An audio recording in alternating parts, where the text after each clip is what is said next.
اہم خبر اپنے ناظرین تک پہنچائیں گے۔ Army chief general Asim Munir کی زیر صدارت کور کمانڈرز کا اجلاس ہوا ہے۔ اہم خبر ہے، army chief general Asim Munir کی زیر صدارت کور کمانڈرز کا اہم اجلاس ہوا ہے۔ ISPR کے مطابق شرکاء کو داخلی اور خارجی صورتحال پر بریفنگ دی گئی ہے۔ Army chief general Asim Munir کی زیر صدارت کور کمانڈرز کا اجلاس، اس اجلاس میں داخلی صورتحال پر بریفنگ دی گئی ہے۔ یہ اہم اجلاس army chief general Asim Munir کی زیر صدارت جو کہ کور کمانڈرز کا اجلاس ہوا ہے، اور ISPR کے مطابق شرکاء کو داخلی اور خارجی صورتحال پر بریفنگ دی گئی ہے۔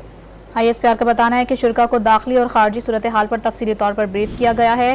Army chief general Syed Asim Munir کی زیر صدارت یہ اہم کور کمانڈرز اجلاس ہوا ہے، جس کے حوالے سے اپنے ناظرین کو آگاہ کر رہے ہیں۔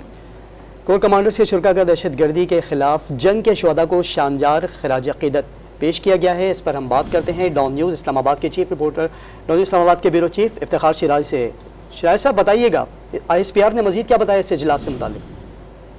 جی بالکل، یہ جو اجلاس ہوا ہے جس سے صدارت army chief general Syed Asim Munir نے کی ہے، اور کور کمانڈر کانفرنس کے اندر بنیادی طور پر جو موجودہ جو سیاسی خطے کی جو سیکورٹی سے متعلق صورتحال ہے اس کے اوپر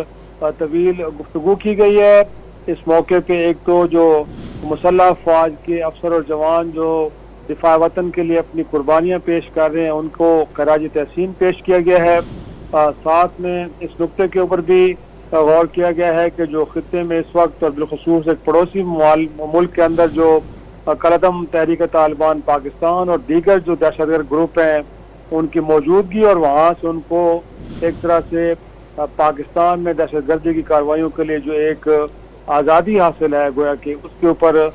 گہری تشویش کا اظہار کیا گیا ہے۔ لیکن ساتھ میں اس ساری صورتحال پہ گفتگو کے بعد اس بات کا بھی عزم کا اظہار کیا گیا ہے کہ مسلح افواج ہر قسم کے چیلنجز سے نمٹنے کے لیے تیار ہیں، اور کسی قسم کے بھی گروپ کو پاکستان میں امن و امان کی صورتحال خراب کرنا یا پھر پاکستان میں دہشت گردی کی ہرگز اجازت نہیں دی جائے گی، اور اس کے خلاف جو مسلح افواج کی کوششیں ہیں ان کو مزید مربوط بنایا جائے گا، اور ایسے تمام عناصر کا جو پاکستان میں امن و سلامتی کے دشمن ہیں ان کا خاتمہ کیا جائے گا۔ تو اس حوالے سے آج ڈیلیبریشن ہوئی ہیں، اور جو اس حوالے سے مسلح افواج کی تیاریاں ہیں ان کے حوالے سے بھی اطمینان کا اظہار کیا گیا ہے۔ ساتھ میں جو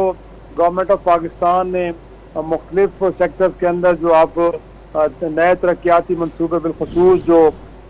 زراعت میں، اسی طرح IT اور جو مائننگ اور منرلز کے اور ڈیفنس پروڈکشن کے اندر جو نئے پروگرام شروع کیے ہیں اور وہاں پہ نئی انویسٹمنٹ ہو رہی ہے اس کو لے کے بھی معاملات کو ڈسکس ڈبیٹ کیا گیا ہے، اور اس حوالے سے جو مسلح افواج کا کردار ہے بڑے مربوط اور بہترین انداز میں نبھانے سے متعلق ایک اسٹریٹجی بنائی جا رہی ہے، اس پر بھی گفتگو کی گئی ہے۔ تو یہ جو آج کی کور کمانڈر کانفرنس تھی، ایک تو آرمی چیف حالیہ دنوں میں ایران کا دورہ بھی کر کے آئے ہیں، اور اس دورے کے اندر بھی اس بات پہ اتفاق ہوا کہ دونوں ملک مل کے دہشت گردی کے خلاف جنگ لڑیں گے، اور اس حوالے سے انٹیلیجنس شیئرنگ سے لے کے دیگر شعبوں میں تعاون کیا جائے گا۔ اور آج کی اس کور کمانڈر کانفرنس کے اندر انہی معاملات کو ڈسکس ڈبیٹ کیا گیا، اور جیسے میں نے بتایا کہ ایک تو جو ہمسایہ ملک اور افغانستان کے متعلق کی بات کی گئی ہے، جہاں سے جو دہشت گرد عناصر ان کو آزادانہ نقل و حمل کی اجازت دی گئی ہے، وہاں کی حکومت کی جانب سے تاثر یہ مل رہا ہے شاید، اور اس پہ تشویش کا اظہار کرنے کے ساتھ ساتھ یہ بھی کہا گیا ہے کہ ان عناصر کے خلاف ایک بھرپور اور مربوط قسم کی ایک کوشش کی جائے گی تاکہ ان کو پاکستان کے اندر